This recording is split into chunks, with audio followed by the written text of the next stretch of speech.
Please be ready for dictation of transcription number 296 from Sir Kailash Chandra magazine. 5 seconds to go.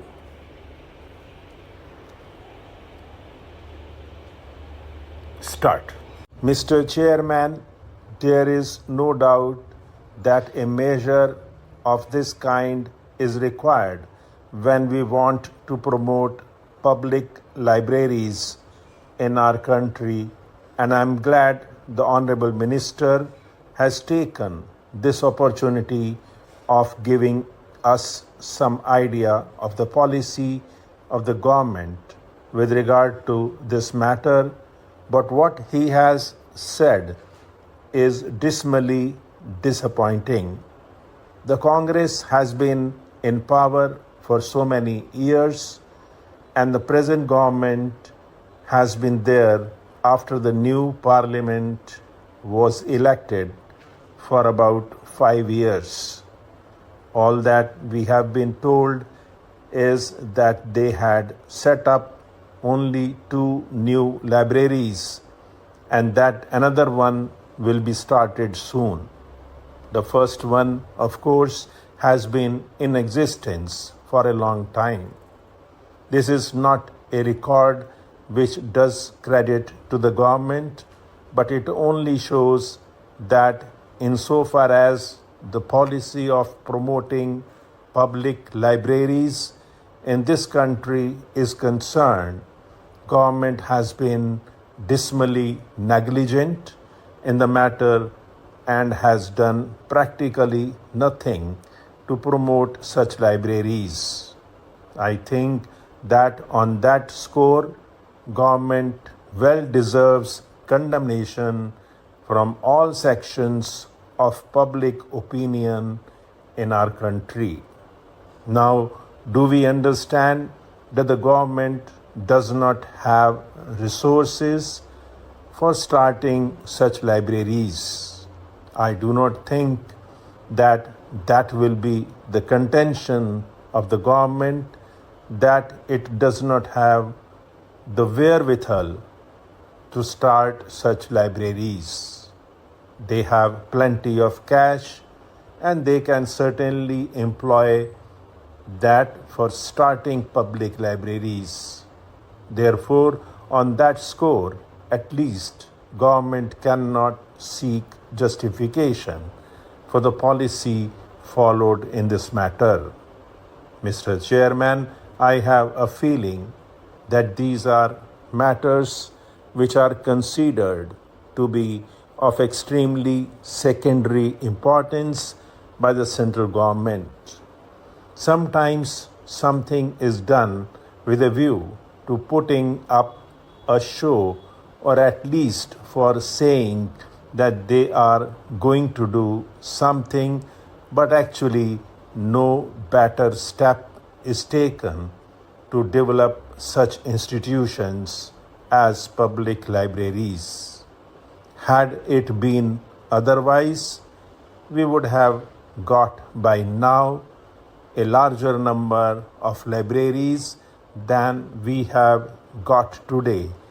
And yet, we know that the people in the cities at any rate require these facilities extended to them, not only in the big cities, but also in the smaller towns and so on. Government has done nothing of the kind. I can tell you something about the policy of the government even when it acted in the matter. Take, for instance, the National Library in Calcutta.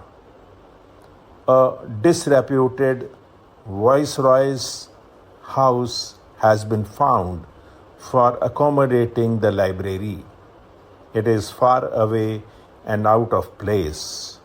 People cannot easily go there, and unless you have a car or you are prepared to put up with a great deal of inconvenience, you cannot go there to use that library.